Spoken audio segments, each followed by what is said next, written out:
লা ইলাহা ইল্লাল্লাহ আল্লাহু আকবার আল্লাহু আকবার ওয়ালিল্লাহিল হামদ।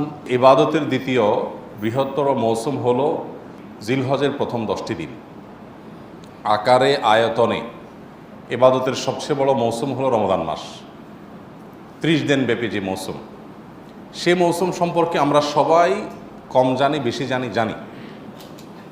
যে মানুষ ইসলামকে খুব বেশি গায়ে মাখতে চান না, তিনিও রমজান মাসে একটু হলেও ইবাদত করার চেষ্টা করেন।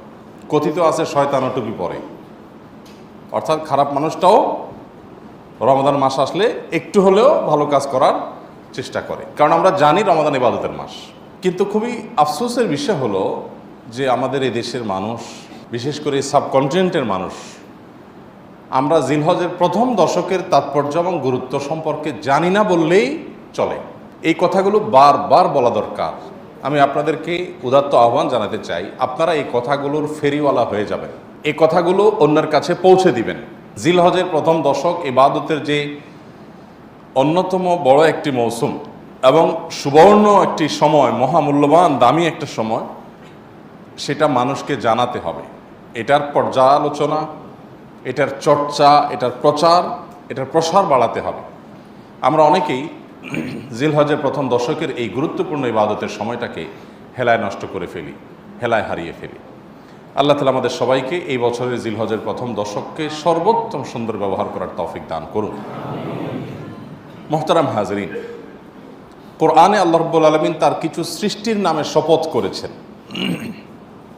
আল্লাহ তাআলা কখনো চন্দ্রের শপথ, কখনো সূর্যের শপথ, কখনো সকালের শপথ, কখনো যুগের শপথ, বিভিন্ন সৃষ্টির শপথ আল্লাহ তাআলা কোরআনে করেছেন। আল্লাহ তাআলা তো শপথ করার দরকার নেই।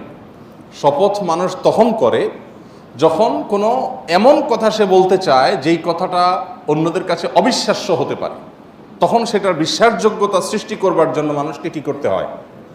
শপথ করতে হয়।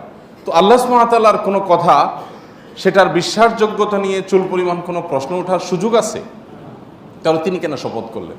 শপথ তো আমি আপনি করব, যে আমার কথাটা আপনি বিশ্বাস করেন না করেন, এই জন্য আমি শপথ করে আপনাকে বিশ্বাস করাবো। আল্লাহর কথা তো বিশ্বাস করা না করার কোনো অপশন তার কথাতে তো নাই। তাহলে তিনি কেন শপথ করলেন? তিনি শপথ করেছেন যেই কথাটা তিনি বলতে চাচ্ছেন, এই কথাটা তিনি না বলে যদি আমরা বলতাম তাহলে শপথ করে বলা লাগতো।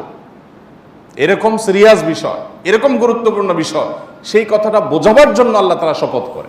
জাস্ট এই বার্তা দেওয়ার জন্য যে বান্দা, আমি যে শপথ করছি, শপথ করার পর যে কথাটা বলবো, তোমাদের সবার পূর্ণ মনোযোগ দাও, দিয়ে তোমরা শোনার চেষ্টা করো যে আমি শপথ করে কি বলছি। আল্লাহ সুবহানাহু ওয়া তাআলা শপথ করেছেন কেন? এই কথা বোঝাবার জন্য যে বান্দা, আমি শপথ করে যেই কথাটা বলতে যাচ্ছি, এই কথাটা তোমরা কেউ বললে কিন্তু শপথ করে বলা লাগতো, এত বড় ব্যাপার। অতএব তোমরা বোঝার চেষ্টা করো যে শপথ করে বলা জিনিসটা আর সাধারণ বলা জিনিস একরকম না, এটার গুরুত্ব অনেক বেশি। এই গুরুত্ব বোঝাবার জন্য আল্লাহ শপথ করেন, বিশ্বাসযোগ্যতা সৃষ্টি করবার জন্য আল্লাহ তাআলা শপথ করেন না, কারণ আল্লাহ তাআলা বিশ্বাসযোগ্যতা সৃষ্টি করার দরকার নাই। এখন আল্লাহ তাআলা যে সৃষ্টিগুলোর নামে শপথ করেন, সেটার বৈশিষ্ট্যটা কি, সেটার তাৎপর্যটা কি? সেটার তাৎপর্য হলো, আল্লাহ কোনো সৃষ্টির নামে শপথ করার মানে হলো এই সৃষ্টিটা মহৎ, বিশাল, এটা অনেক বড়, এটা বোঝান আল্লাহ তাআলা। যেমন আল্লাহ রাব্বুল আলামিন ফজরের শপথ করেছেন, ওয়াল ফজর, এবং ফজরের শপথ, তার মানে অন্য নামাজের চাইতে এই নামাজের আলাদা তাৎপর্য আছে, এই জন্য আল্লাহ এটার নামে শপথ করেছেন। আল্লাহ সুবহানাহু ওয়া তাআলা শপথ করেছেন ওয়াস-সুবহ, সকালের শপথ, ভোরের শপথ, প্রভাতের শপথ। এর মানে অন্য সব সময়ের চাইতে এই প্রভাতের সময়টার একটা আলাদা তাৎপর্য আল্লাহর কাছে আছে। তো আল্লাহ তাআলা এরকম একটা শপথ করেছেন, ওয়াল ফাজরি ওয়া লায়ালিন আশর, ফজরের শপথ এবং 10টি রাতের শপথ। সূরা ফজর আয়াত নম্বর 2। এখানে আল্লাহ রাব্বুল আলামিন 10টি রাতের শপথ যে করেছেন, এটা কোন রাত? আমরা তো ফজিলতপূর্ণ রাত হিসাবে রমজানের শেষ দশকের রাতগুলোকে জানি, তাই না? ওইগুলো ছাড়াও আল্লাহ রাব্বুল আলামিন এই আয়াতে যে শপথ করেছেন, সেটা কিন্তু সেই দশক নয়। এই আয়াতের তাফসীর সম্পর্কে গোটা পৃথিবীতে আল্লাহর কালাম, আল্লাহর নবীর পরে সবচেয়ে বেশি বুঝছেন কে?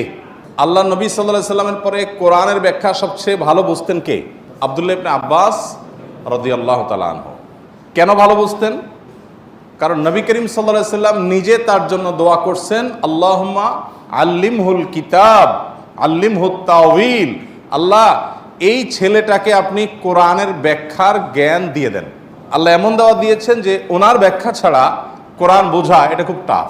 তো তিনি আব্দুল্লাহ ইবনে আব্বাস রাদিয়াল্লাহু তাআলা আনহু, তাফসীর ইবনে কাসিরে আসছে, তিনি ওয়ালায়ালিন আশ এর ব্যাখ্যায় বলেছেন যে 10টি রাতের শপথ আল্লাহ এখানে করে বোঝাতে চেয়েছেন জিলহজের প্রথম 10টি রাতকে। সেটা শুরু হচ্ছে সামনের, এই 10টি রাতের শপথ আল্লাহ রাব্বুল আলামিন করেছেন। তাহলে আমরা কি বার্তা পেলাম? যে এই 10টি রাতের তাৎপর্য আল্লাহর কাছে এত বেশি যে আল্লাহর হাজার হাজার লক্ষ লক্ষ সৃষ্টির মধ্যে এই 10টি রাতের নামে শপথ করার মানে হলো এটা অন্য যে কোনো সৃষ্টি বা যে কোনো সময়ের চাইতে অনেক বেশি গুরুত্বপূর্ণ। তাহলে একটা মর্যাদা আমরা বুঝতে পারলাম। আমরা কি সেই মর্যাদাটা দেই রমজানের এই জিলহজের প্রথম 10 দিনকে? জিলহজের প্রথম 10 দিন আসলে আমরা সাধারণত এটাকে 2টা কাজের সময় বা মৌসুম মনে করি।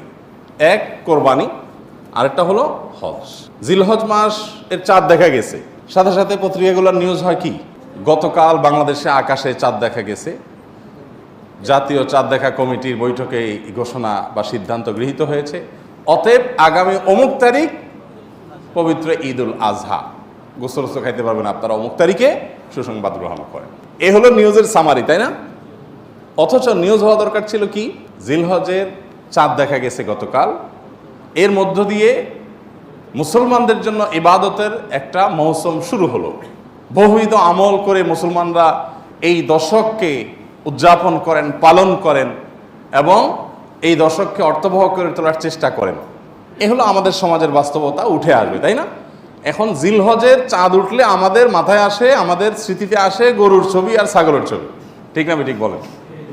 কোরআনের পাতা, তসবির দানা, জায়নামাজ, দোয়া, চোখের পানি, এই স্মৃতিগুলো কি আমাদের মাথায় ভাসে? তার মানে কি আমরা সঠিক জায়গায় আছি? জিলহজের প্রথম দশকের চাঁদ ওঠার সঙ্গে সঙ্গে আমার স্মৃতিতে যা ভাসা উচিত তা কি ভাসছে? ভাসছে যেটা, সেটা ঠিক আছে, কিন্তু শুধু সেটা ভাষাটা ভুল। জিলহজের প্রথম দশকের চাঁদ ওঠা মানে